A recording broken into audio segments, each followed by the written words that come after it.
Elphinstone पूल बंद केल्यापासून ST महामंडळाच्या बस वाहतुकीवर मोठा परिणाम झालेला आहे। परळ एसटी आगारातून राज्याच्या ग्रामीण भागात ये जा करणाऱ्या 180हून अधिक बसचं वेळापत्रक कोलमडलेलं आहे। त्यामुळे एसटी प्रशासनाला इंधन आणि वेळ अशा दोन्ही टप्प्यांवर मनस्ताप सहन करावा लागतोय।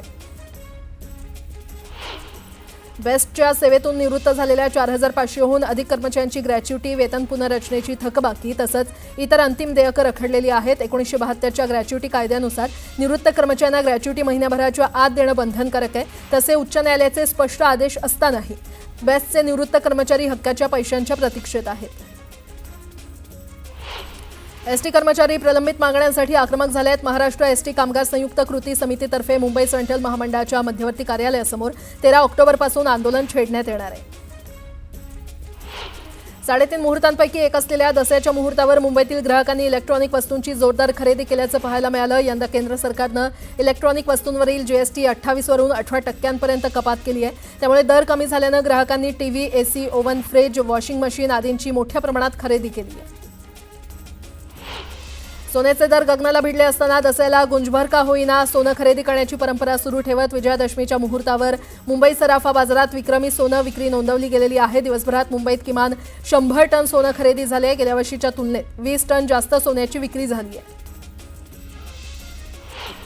भिवंडी परिसरातील 218 अनधिकृत बांधकामं जमीनदोस्त करण्यासाठी एमएमआरडीएनं प्रशासनानं जोरदार तयारी सुरू केलेली आहे। या कारवाईसाठी प्रशासनानं पोलीस संरक्षणाची देखील मागणी केली आहे। आतापर्यंत एमएमआरडीएनं 65 अनधिकृत बांधकामं नियमित केली आहेत। तर अनधिकृत बांधकामांवरील कारवाईला प्राधिकरणाच्या बैठकीत मान्यता देण्यात आल्यानं बांधकामधारकांची पळापळ उडाली आहे।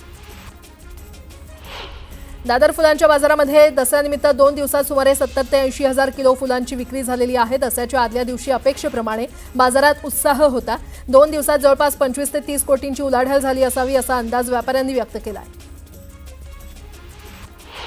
यंदा मुंबईत सप्टेंबरमध्ये पावसाचा जोर कायम असल्यानं कीटकजन्य आजाराच्या रुग्णांमध्ये लक्षणीय वाढ झालेली आहे। महापालिकेच्या आरोग्य विभागानं दिलेल्या माहितीनुसार सप्टेंबरमध्ये मलेरियाचे 1411 तर डेंग्यूचे 1384 रुग्ण नोंदवले गेले। पश्चिम रेल्वेच्या मुंबई सेंट्रल यार्डमध्ये तब्बल 100 महिला मेंटेनन्स स्टाफ असून त्या मुंबईकरांच्या जीवनवाहिनीची देखभाल करतायत। त्यांच्यामार्फत रोज धावणाऱ्या लोकलची देखभाल दुरुस्ती करण्यात येते। गेल्या 10 वर्षांमध्ये त्यांची संख्या एकूण कर्मचाऱ्यांच्या 10% पोहोचल्याचं अधिकाऱ्यांनी सांगितलं। दादर नायगाव येथील बीडीडी चाळींच्या पुनर्विकासात खेळाचं मैदान एका बाजूला नियोजित आहे आणि यावर येथील रहिवाशांनी आक्षेप घेतलाय। हे नियोजित मैदान पुनर्विकासातील सर्व इमारतींच्या मध्यभागी असावं जेणेकरून सर्व रहिवाशांना याचा लाभ मिळेल अशी मागणी येथील रहिवाशांनी केली आहे। झालेल्या अतिवृष्टीमुळे भाजीपाल्याची आवक घटली आणि त्यामुळे किरकोळ बाजारात मटार 200 ते 220 आणि गवार 180 ते 200 रुपये किलो दरानं विकली जाते। पालक जोडीचा भाव हा 60 रुपये तर मेथी 50 रुपये झाली आहे। विजयादशमीच्या मुहूर्तावर नवीन लाल कांदा खरेदी विक्रीच्या परंपरेप्रमाणे कृषी बाजार समितीमध्ये नवीन लाल कांद्याचा लिलावाचा शुभारंभ करण्यात आला। नवीन लाल कांद्याला 5555 रुपयांचा दर मिळाला। राज्यभरात अनेक देशात सुरू असलेलं युद्ध, ट्रम्प टॅरिफ आणि अमेरिकेमध्ये सरकारी कामकाज ठप्प झाल्याचा फटका म्हणून कच्च्या तेलाच्या दरात मोठी घट झालेली आहे। सध्या ते प्रति बॅरल $64वर आलेलं आहे। हे दर 16 आठवड्यांच्या निच्चांकी पातळीवर गेले। त्यामुळे आता पेट्रोल आणि डिझेलचे दरही कमी होण्याची शक्यता आहे।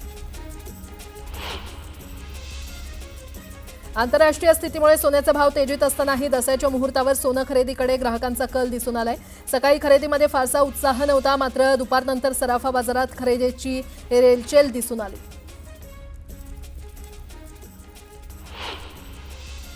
गेल्या 2 महिन्यांपासून महाराष्ट्राच्या संपूर्ण पश्चिम किनारपट्टीवर सततचा पाऊस आणि वादळी वाऱ्यांमुळे मासेमारी व्यवसायाला मोठा फटका बसलाय।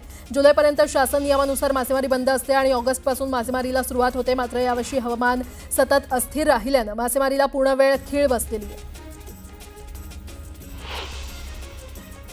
राज्यातील सर्वच विभागात जून आणि जुलैपेक्षा ऑगस्ट आणि सप्टेंबर महिन्यातच सरासरीच्या 1.5 ते दुप्पट पावसाची नोंद झालेली आहे। छत्रपती संभाजीनगर विभागात जून आणि जुलैमध्ये सरासरीच्या 80 ते 90% तर ऑगस्ट आणि सप्टेंबरमध्ये 153 आणि 218% पाऊस झालाय।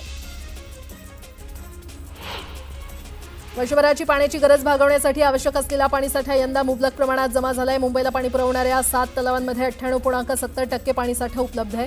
हा साठा 359 दिवसांसाठी पुरेसा असून मुंबईकरांना पाणी कपातीशिवाय वर्षभर पुरवठा शक्य होणार आहे। जेएनयूमध्ये मूर्ती विसर्जनाच्या दरम्यान राडा झाला. एबीव्हीपीनं आयसा एसआयएफ विद्यार्थी संघटनांवर मारहाण केल्याचा आरोप आहे.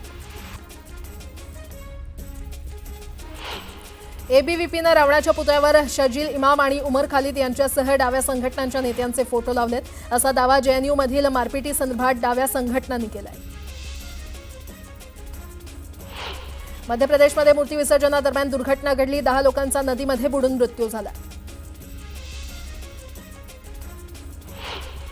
मध्य प्रदेशच्या दमोहमध्ये नदीला पूर आला असताना ट्रॅक्टर घेऊन जाणं अंगलट आलं. पाण्याच्या प्रवाहात ट्रॅक्टरसह 2 लोक वाहून गेली आहेत. जोरदार पावसामुळे नदीला महापूर आला.